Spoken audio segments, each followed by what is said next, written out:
A quinta tática são os 4 pilares. Agora a gente vai começar a analisar os estudos do idioma em si e as 4 habilidades básicas que você precisa aprender em qualquer idioma. O negócio é o seguinte: há apenas 2 tipos de habilidades, as habilidades ativas e as passivas.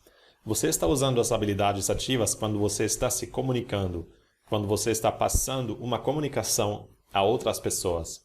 E você está usando as habilidades passivas quando você está compreendendo uma comunicação, quando você está recebendo uma comunicação que está sendo transmitida, quando você é o destinário da comunicação.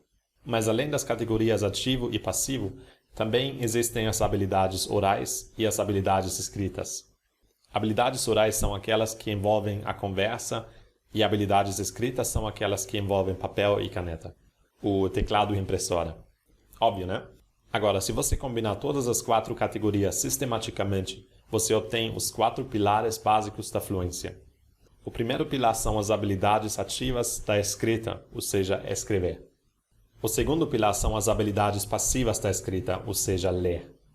O terceiro pilar são as habilidades ativas orais, ou seja, falar. E o quarto e último pilar são as habilidades passivas orais, a compreensão auditiva, ou seja, ouvir e entender. E aqui está o problema com a maioria dos cursos de línguas e com a maioria dos métodos. Eles se concentram principalmente nas habilidades passivas, quando na verdade as ativas são muito mais importantes. É o seguinte: se você tiver a habilidade ativa, a habilidade passiva está implícita, ela está quase incluída, por assim dizer.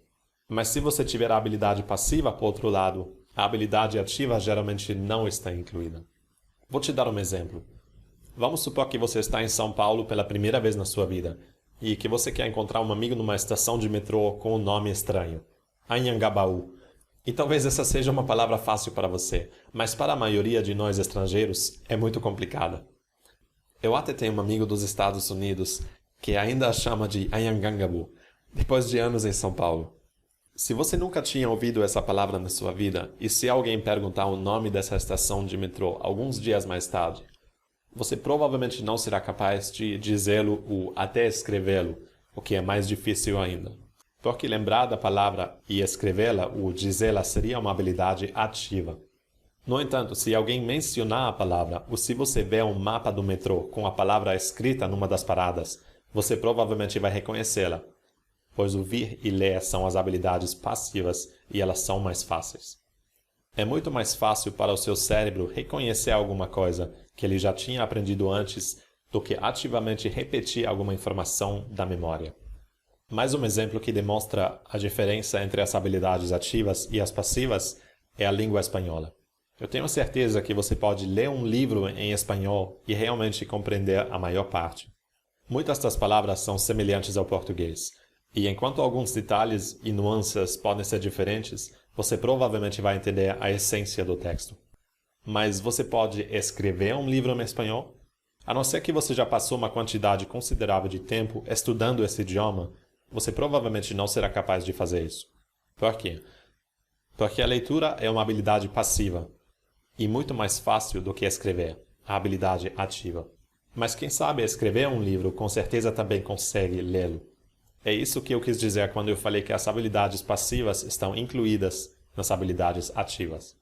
E também é por isso que na Fórmula Fluente eu sempre recomendo que você foque mais na prática das habilidades ativas, escrever e falar.